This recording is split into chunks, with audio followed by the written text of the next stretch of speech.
అందరు ఎలా ఉన్నారు?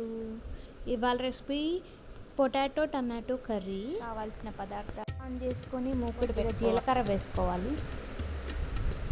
వేసుకున్న తర్వాత ఆనియన్స్ వేయాలి.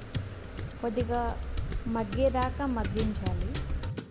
ఆనియన్స్ వేగాక తగినంత పసుపు వేసుకోవాలి, తగినంత ఉప్పు వేసుకోవాలి. కొంచెం ఆనియన్స్ మగ్గిన తర్వాత పొటాటో వేసుకోవాలి.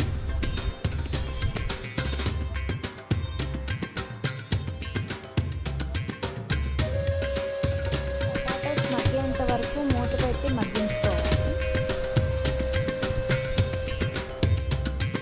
ఒక 80% మగ్గేదాకా తిప్పుతూ మూత పెడుతూ ఉండాలి.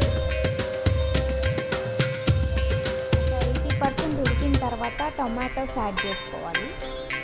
టొమాటోస్ యాడ్ చేసుకున్న తర్వాత బాగా తిప్పి మూత పెట్టాలి. మళ్ళీ తర్వాత మీకు తగినంత కారం వేసుకోవాలి.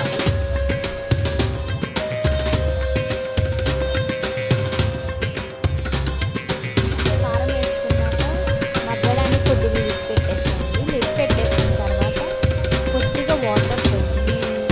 80% నుంచి 100% ఇంకా బంగాళదుంప ఉడకాలి కాబట్టి దానికి తగినంత వాటర్ వేసి ఒకసారి తిప్పేసేసి పెట్టండి. అలాగే ధనియాల జీలకర్ర పొడి కూడా యాడ్ చేసుకోండి, టేస్ట్ కొంచెం పెరుగుతుంది.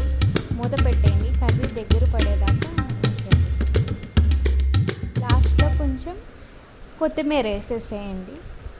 మీకు తగినంత కొత్తిమీర వేసుకోండి. మేమైతే ఎక్కువే వేసుకుంటాం, చాలా బాగుంటుంది.